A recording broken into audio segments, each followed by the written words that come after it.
কি বন্ধুরা, তোমরা সবাই খুশি তো? নিশ্চয়ই এখন খুশিতে মজে আছো, তাই না? বলো, খুশিটা কেন তোমরা সবাই জানো। কারণ হচ্ছে আজ বাদে কাল জামাই ষষ্ঠী। তোমরা কারা কারা যাচ্ছ? নিশ্চয়ই তোমরা এতটাই মনে আনন্দ হচ্ছে যে কাল তো বাপের বাড়ি যাবে ষষ্ঠী করতে। কিন্তু আমার অবস্থা দেখো, আমি কিন্তু পুরো পাগলের মতো বসে আছি।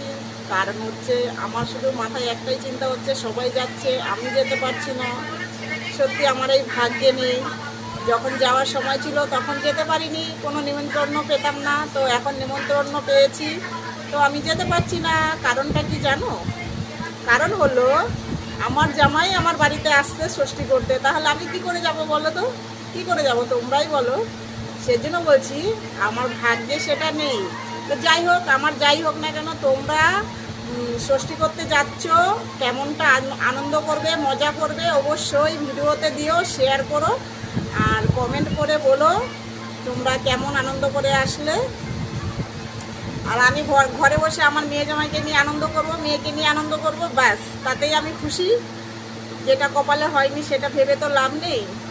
ভিডিওটা করেছি এই কারণে, কালকে জামাই ষষ্ঠী বলেই তো সবাইকে জানাই জামাই ষষ্ঠীর শুভেচ্ছা। সবাই ভালো থেকো, সুস্থ